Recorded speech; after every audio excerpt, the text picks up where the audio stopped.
Thank you, Mr. Chairman.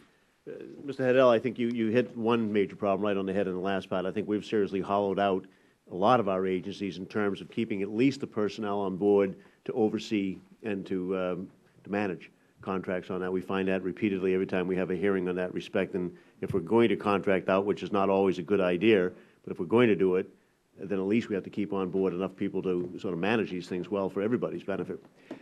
In your report, Mr. Hedel, on the subsistence prime vendor contract for Afghanistan, you found that while Supreme Group provided the products that were required by the contract, the Defense Logistics Agency failed to provide sufficient oversight of contract cost and performance. Specifically, you found that the agency overpaid the vendor nearly $100 million in transportation costs, paid the vendor $455 million to airlift fresh fruits and vegetables without properly incorporating those requirements into the contract, and allowed Supreme to bill the Army over $50 million in costs for the wrong appropriation year.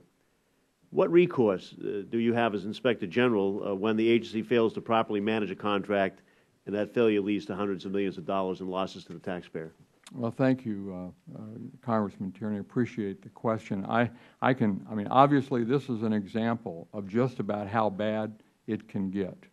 And clearly, this happened. This contract was created back in 2005. It wasn't a well-designed, well-thought-out contract, probably like many contracts during that period.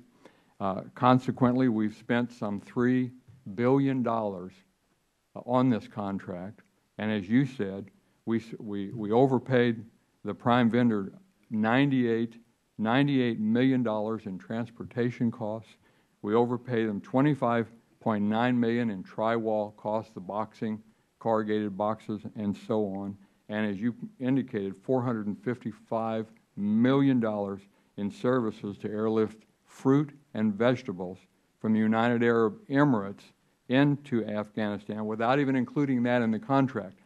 All of that is a result of not planning properly and using a contract, designing a contract that was not in the best interests of the American people.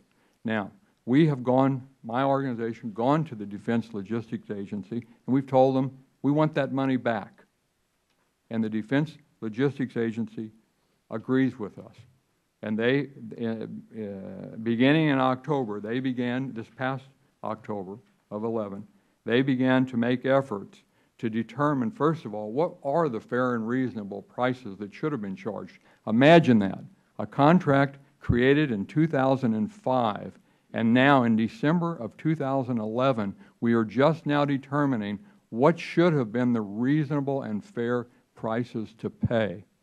Okay, but they've agreed, Mr. Ranking Member, to do that, and they're currently in face-to-face negotiations with Supreme, and the timeline projection for a resolution on this, and I would never hold my breath and think we'll get it all back, but a resolution for this is actually scheduled for December 9th this week. So I'm hopeful that when we talk again that I can say to you, we've been able to recover a great deal of those funds. Well, Mr. Trent, you recall all of that from the contracts that we looked at in the trucking situation in Afghanistan. The lack of vision or ability to look into the contracts, the subcontracts, and the finer detail of those were just never written into the contracts to begin with. So, Mr. Bowen, tell me, would a Special Inspector General for Contingency Operations help alleviate this problem of sending people in, getting partway down the road before you realize all these mistakes are happening? There's no doubt about that for three reasons. One, there will be focus and preparation in place at the time a contingency begins for a Special Inspector General to deploy. Two, there will be a commitment to deployment. As my friend Mr. Hedel pointed out, there was a challenge, I think, at DOD, but also with the other IGs in moving forward and being there to do the oversight. One of the lessons from SIGIR is that you have to be there to do the work. A Special Inspector General's office would be hiring people who know that when they sign on, they're going to go and deploy and carry out oversight in a conflict zone. And finally, and this is a good example of how a SIGOCO could make a difference, cross-agency jurisdiction, something unique to a special IG that the institutional IGs don't have. That means I can dig in to problems like this and find out if it's DOD money being wasted or state money or aid money, however that money may be going away, we can get to it and get to it faster and thus save it. Thank you. Thank you, Mr. Chairman.